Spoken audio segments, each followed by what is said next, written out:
కాలం మారుతోంది, ఇండియా కూడా మారుతోంది. ఇక రోడ్లపై ఇష్టం వచ్చినట్లు బైకులు, కార్లు నడిపే ఛాన్స్ ఉండదు.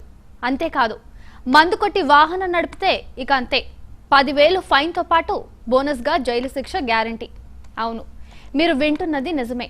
దేశంలో రోడ్డు ప్రమాదాలకు చెక్ పెట్టే దిశగా మోదీ కేబినెట్ కీలక ప్రతిపాదనలకు ఓకే చెప్పింది.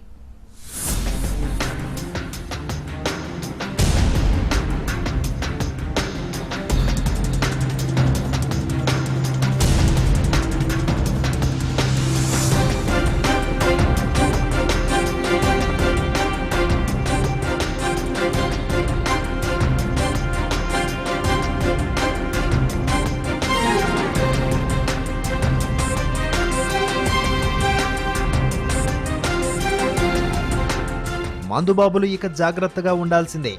మైనర్ బాబులు జరభద్రం. ఇష్టం వచ్చినట్లు వాహనాలు నడిపితే ఇక జైలే. మందు కొట్టి వాహనం నడిపితే 10,000 ఫైన్.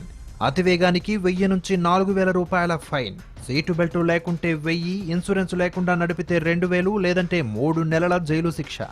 ఇవన్నీ తాజాగా మోటారు వాహన సవరణ బిల్లులోని కీలకాంశాలు.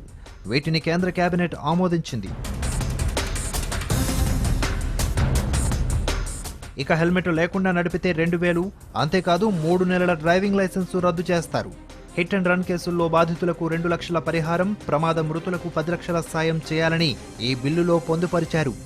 మైనర్లు బండి నడిపితే పెద్దలదే బాధ్యత.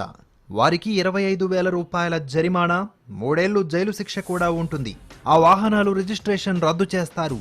రహదారి భద్రతపై కీలక ప్రతిపాదనలకు కేంద్రం ఆమోదించడంతో త్వరలో ఇవన్నీ అమల్లోకి రానున్నాయి.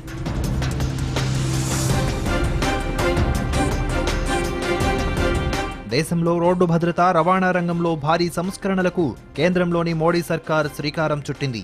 ఇకపై ట్రాఫిక్ నిబంధనల్ని ఉల్లంఘిస్తే వారికి భారీ జరిమానాలు విధిస్తూ రూపొందించిన మోటారు వాహనాల సవరణ బిల్లు 2016కు ప్రధాని మోడీ నేతృత్వంలోని కేంద్ర కేబినెట్ ఆమోదం తెలిపింది.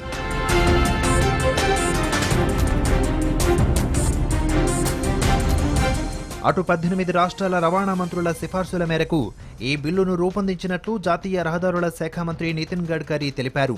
అలాగే దివ్యాంగులకు రవాణాలో ఉన్న ప్రతిబంధకాలకు ఈ బిల్లులో పరిష్కారాన్ని చూపారు. డ్రైవింగ్ లైసెన్స్ జారీ, వారి అనువుగా వాహనాల మార్పునకు అనుమతి, మోటారు వాహనాల చట్టంలోని 68 సెక్షన్లకు సవరణలు ప్రతిపాదించారు. ఇంకా కొత్తగా 28 సెక్షన్లు చేర్చాలని సూచించారు. రోడ్డు ప్రమాదాలను 50% వరకు తగ్గించాలని లక్ష్యంగా పెట్టుకున్నట్లు గడ్కరీ చెప్పారు.